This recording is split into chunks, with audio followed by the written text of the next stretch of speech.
ሉላ ወደ እነ ሮዛ ቤት ተመልሳለች። ሉሊት ወደ እነ ሮዛ ቤት ስትመለስ የመለሳትም ዴብ ነበረ።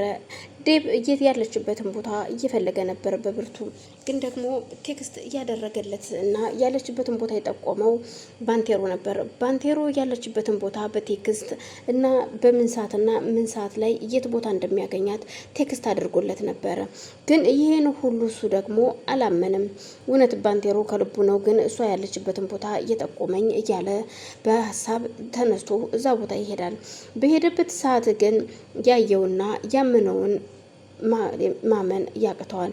ምክንያቱም የእውነት ባንቴሮ ነው እዚህ ቦታ እንዳለች የነገረኝ ግን ሲል እያየ ገርሞት ሉላ ወደ ትምህርት ቤት ለመሄድ ስትወጣ እዛው ቦታ ላይ ያገኛታል። የተባለው ቦታ ላይ ሉሊትን በጣም ትደነግጥና እንዴ ወንድሜ ስትለው ሉሊትዬ ይልና አቅፎ ይስማታል። አዎ እኔ ሉላ ነኝ፣ ሉሊት ነኝ ወንድሜ ደህና ነህ ሆይ ስትለው እኔ በጣም ደህና ነኝ እንዴት ነሽ ይላታል። ሁሉን ነገር ሰላም ከተባባሉ በኋላና ሁሉን ነገር ከጨረሱ በኋላ ወደ ቤት መውሰድ እንደሚፈልግና ቤት እንደመሄድ እንዳለባት ሲነግራት በፍጹም እኔ ወደዛ ቤት ተመልሼ አልሄድም ወንድሜ፣ ለትዳራችሁ መፍረስ ምክንያት መሆን አልፈልግም ትለዋለች። እሱም ደግሞ በፍጹም እንደዛ መሆን የለበትም፣ እንደዚህ አይነት ነገር እንዳታስቢ፣ አንቺ ምንም አይነት ምክንያት አልሆንሽም፣ ምክንያቱ ሌላና ሌላ ነው፣ የራሳችን ችግር እንጂ ያንቺ ችግር አይደለም ይላታል። በፍጹም እንደዛ ሊሆን አይችልም አይመስለኝም፣ ምክንያቱም ሮዛ በጣም ከባድ ሰው ነች።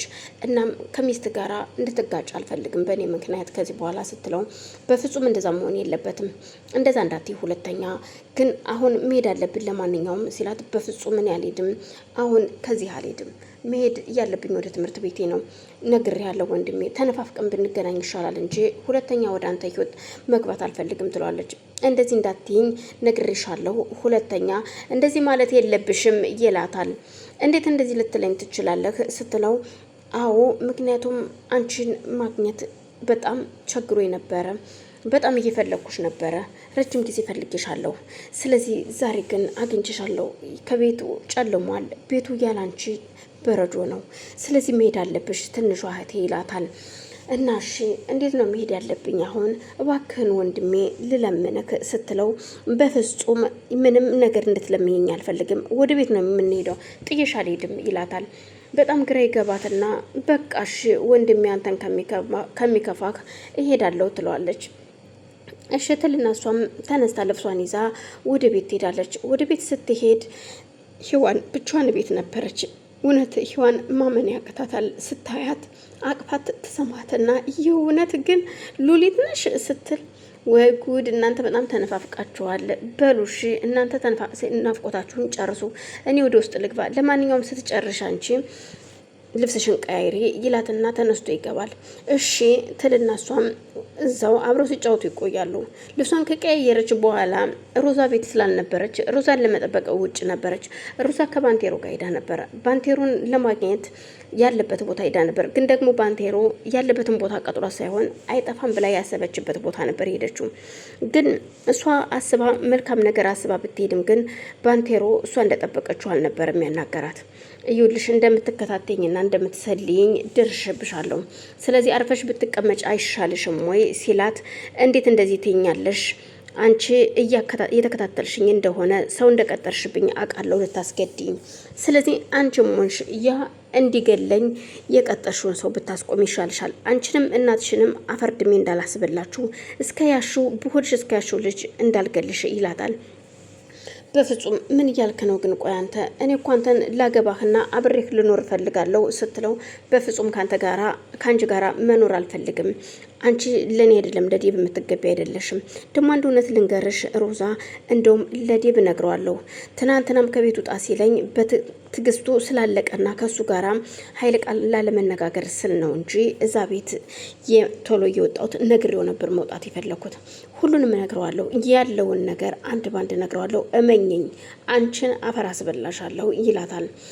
ያቺ የተረገመች እናትሽንም ሲላት እጅግ በጣም ትናደድና እንዴት እንደዚህ ትለኛለህ? ሁለተኛ በርኩበት እንዳትሄጂ ነግሬሻለሁ ይላትና ተናግሯት ትቷት ይሄዳል። እሷን በጣም ትናደድና የሆነ ቦታ ዘወር ትልና ቁጭ ብላ ስልክ ትደውላለች። ዘወር ትልና እንዴት እንደዚህ ይለኛል? ስልክ ትደውልለታለች።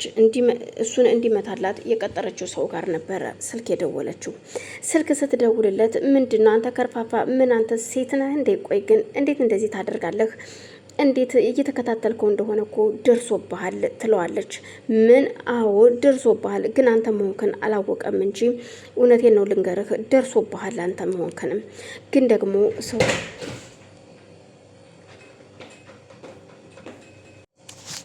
እናም ደግሞ በዛን መሀል ትናድና አንተ ይኸውልህ ቀሚስ ብትለብስ ይሻላል፣ አንተ ወንድ አይደለም፣ እኔን የግልህ ማድረግ ከፈለክ ይኸውልህ ባንቴሮን ገለህ አሳየኝ ትለዋለች። ዴብ ሉሊትን ይዞ ወደ ቤተሰቦቿ ለመሄድ ሲነጋገሩ ሰምታለች። እናም ደግሞ እሷ ወደ ቤተሰቦቿ ልውሰድሽ ሲላት እሷ ደግሞ ደንግጣ ስለነበር እንዴት እሄዳለሁ፣ ቤትሽ ወስጄ እዛው አስቀምጥሻለሁ ቤተሰቦችሽ ጋር ይላታል ሲቀልዳት። እሷም ግራ ተጋብታ አይደለም ወንድሜ ቤተሰቦች ጋር እኮ መሆን ጠልቻ አይደለም፣ ግን ደግሞ ይኸውልህ ወንድሜ ንገርህማ ስትለው ምንድን ነው አልገባኝም፣ ይኸውልህ ለቤተሰቦች ችግር መሆን አልፈልግም። እናም እሷ ለሞገስ ደውላ መናገር ትፈልጋለች። ምክንያቱም እዛ ጋር ዲብም መገደል እንዳለበትና ሉሊትም እንዳትመለስ ሁለቱንም ማጥፋት ስለፈለገች ለሞገስ ትደውልለትና ሞገስን እየመጡ ነው ወደዛ ትለዋለች። በጣም ጥሩ ደግሞ ናፍቀኛል ስትለው ምንም ችግር የለውም አይዞሽ እመጣለሁ፣ ስለዚህ አሁን ተዘጋጅቼ እየጠበኳቸው ነው ይላታል። እሷም ደስ ብሏት ከዚህ በኋላ ዴብ ይቅርታ ምንም ማድረግ አልችልም፣ የኔ ግሌ ካልሆንክ ያለህ አማራጭ ይሄና ይሄ ነው፣ ከዚህ በኋላ የድል ሳቄን እስቃለሁ እያለች ብቻዋን ማውራት ጀመረች።